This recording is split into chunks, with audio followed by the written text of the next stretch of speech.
राष्ट्रवादी महिला काँग्रेसच्या प्रदेशाध्यक्ष रुपाली चाकणकर यांच्या आदेशानुसार वटपौर्णिमेच्या पूर्वसंध्येला प्रदेश सरचिटणीस जयश्री पाटील यांच्या मार्गदर्शनाखाली सांगली शहरात विविध भागात वटवृक्षासह पिंपळ, उंबर, भोकर यासारख्या देशी वृक्षांचं रोपण करण्यात आलं। प्रदेशाध्यक्ष रुपाली चाकणकर यांनी वटपौर्णिमेला अनेक ठिकाणी महिला वडाच्या झाडाच्या फांद्या तोडून त्याची पूजा करतात। त्यामुळे समाजात जनजागृती निर्माण करून निसर्गाचा समतोल राखण्यासाठी राष्ट्रवादी महिला काँग्रेसच्या वतीनं प्रत्येक जिल्हा, तालुका, विधानसभा प्रभाग ते अगदी ग्रामपंचायत स्तरावर वटवृक्षाचं रोपण अभियानाचा उपक्रम संपूर्ण महाराष्ट्रभर राबवला। या उपक्रमाला उत्स्फूर्त प्रतिसाद लाभला। या उपक्रमाअंतर्गत प्रदेश सरचिटणीस जयश्री पाटील यांनी सांगलीतील विविध भागात वृक्षारोपण केलं। या उपक्रमाला स्थानिक नागरिकांनी कौतुकाची थाप देत उपक्रमात सहभाग नोंदवला। यावेळी अर्चना घाटगे, श्रुती बुलबुले, वैशाली बुलबुले आदीसह वाहतूक शाखेचे पोलीस कर्मचारी, रिक्षा चालक आणि इतर नागरिक उपस्थित होते। नमस्कार।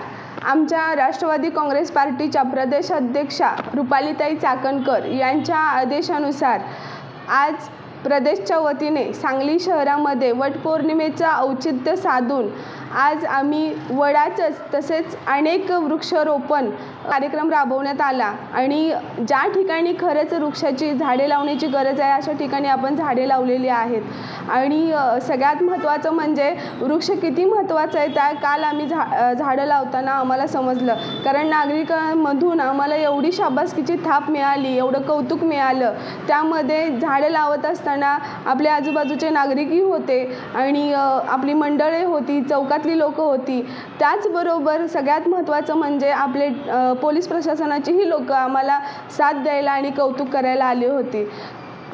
आपण निसर्गाचा समतोल राखण्यासाठी आज जास्तीत जास्त प्रमाणामध्ये वृक्षारोपण केलेलं आहे आणि जिथे गरज आहे त्या ठिकाणी वृक्षारोपण केलेच पाहिजे। वडांची झाडं वृक्ष लागलीच पाहिजेत। अशा प्रकारे आज आम्ही सांगली शहरामध्ये बऱ्याच ठिकाणी वृक्षारोपण केलेलं आहे। त्यामध्ये मार्केट यार्ड असेल, जिल्हाधिकारी ऑफिस मेन रोड असेल, गणपती मंदिरपाशी असेल, भोकरे कॉलेज असेल, विलिंडन कॉलेज असेल, अशा बऱ्याच ठिकाणी कुलाळवाडी गावातील जिल्हा परिषद शाळा आहे, ग्रामपंचायत आहे, अशा ठिकाणी आपण वृक्षारोपण केलेलं आहे। आणि मी हा संदेश सर्वांनाच देऊ इच्छितो की आज आपण सर्वांनी जेवढ्यात जेवढं वृक्ष लावता येईल तेवढं वृक्ष लावा, कारण निसर्गाचा आपण आदर केला तर निसर्ग नक्कीच आपल्याला निसर्ग देईल। हे बघून मला नक्कीच वाटतं की आपण सर्वांनी झाडे लावण्याची खूप गरज आहे। झाडे लावा, झाडे जगवा। जय हिंद, जय महाराष्ट्र, जय राष्ट्रवादी। धन्यवाद।